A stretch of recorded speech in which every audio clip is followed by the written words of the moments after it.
Joanne, could you tell us a little bit about Furry? Furry started in kindergarten. I have an adopted son whose name is McKellen, or Mackie, and he was born with fetal alcohol syndrome and multiple medical complexities. And kindergarten was going to be hard.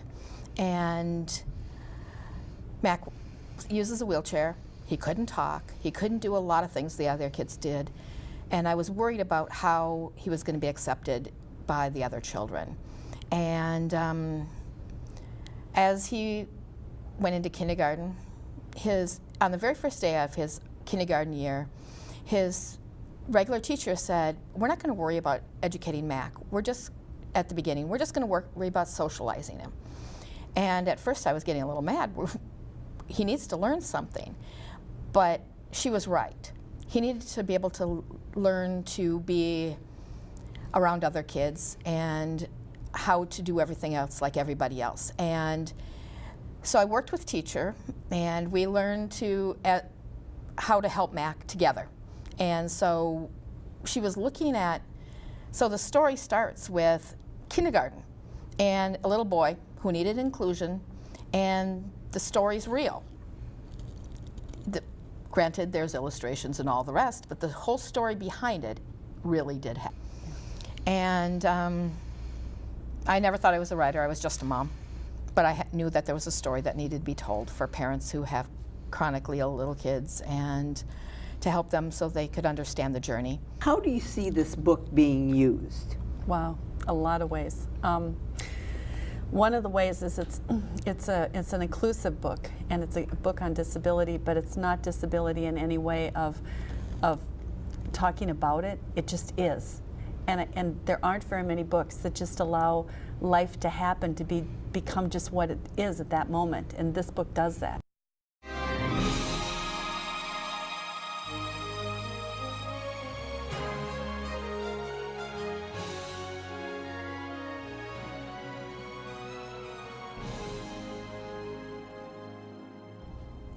Hello and welcome to BookBeat.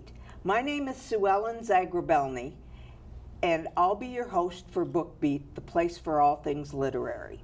Our guest today is Marion Dane Bauer. She is the author of a book called Stuff of Stars. The Stuff of Stars.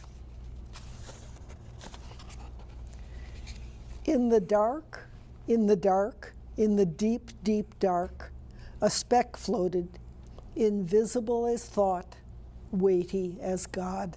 There was no sky, no you, no me, only the speck, waiting, waiting, you and me, loving you, all of us, the stuff of stars. Brava, thank you so much.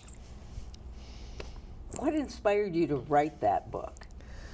Many years ago, I attended a program at my UU church by a man named Michael Dowd, and the title was something like Death in Deep Time.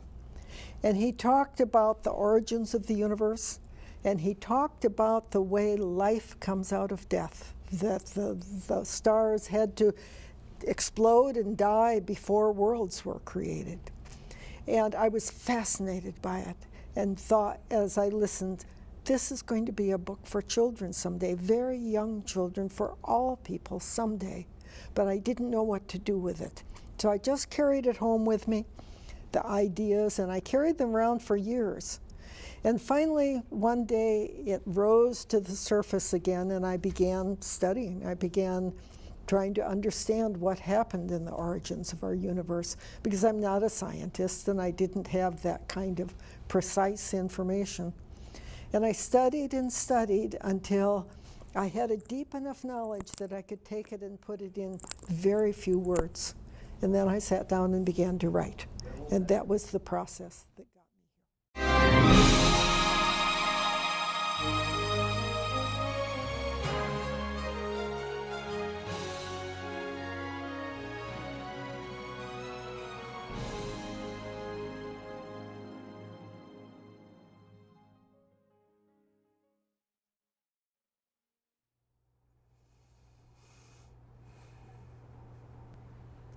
Hello and welcome to BookBeat, the place for all things literary.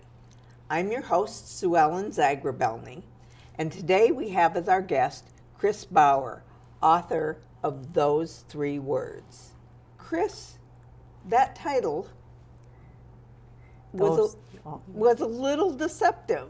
Yeah. So tell me. Yes, those three words. Well, some people, when you say those three words, they might automatically think, I love you. But for the purpose of the title of this book, was those words for me meant you are pregnant.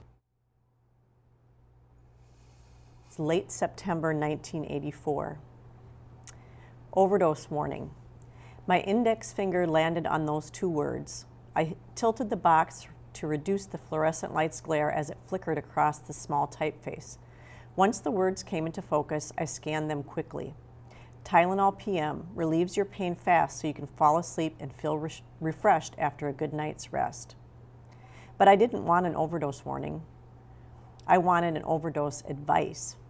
I wanted to know what it would take so that I could sleep for an eternity. Did you choose to meet your daughter or did she choose to meet you? How did that work? So I really left it up to Katie on when she wanted to make that happen. She always knew that I was part of her life, or that, that I was there when she was ready. And so, she grew up with a picture of me next to her bed. I mean, Dennis and Cindy were very, very open about the fact that, she had two mamas. And, Mom, Chrissy was the one that was, you were in her tummy and she always loved you. And so Katie always knew those things. And when she turned 18, she decided that she was ready.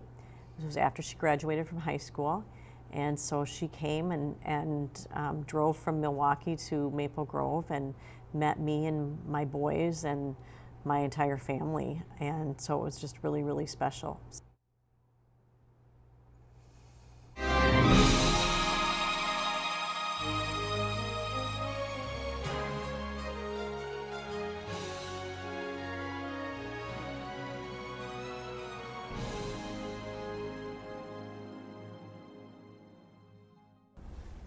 Hello and welcome to BookBeat, the place for all things literary.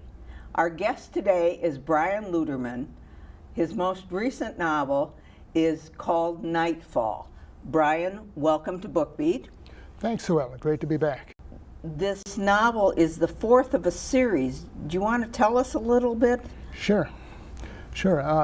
This series features Penn Wilkinson. As you can see by the book, she's a young lady who is a paraplegic and who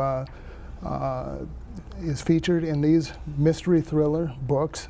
And she is an attorney, and she is paraplegic as a result of a car accident.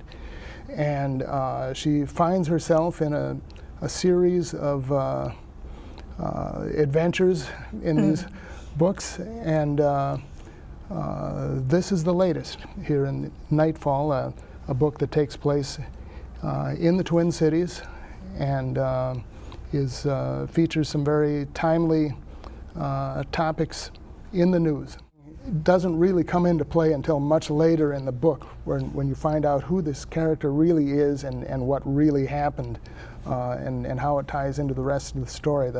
After this opening, then we begin to find out how Penn becomes involved and how she is investigating a murder. This is the first of the Penn Wilkinson books where that is really a murder mystery. Penn is investigating a killing that takes place, and it's an interesting crime, if I can classify it that way. Penn's boyfriend, James, whom she lives near in California, has an ex-wife and a daughter here in Minnesota, and her current husband is charged with murder. Brian, tell us a little bit about the beginning of Nightfall. Better yet, would you like to read an opening? Be happy to. Near Puerto Vallarta, Mexico, 1 year ago, Mark Tomlinson was in for the ride of his life it would also be the last ride of his life.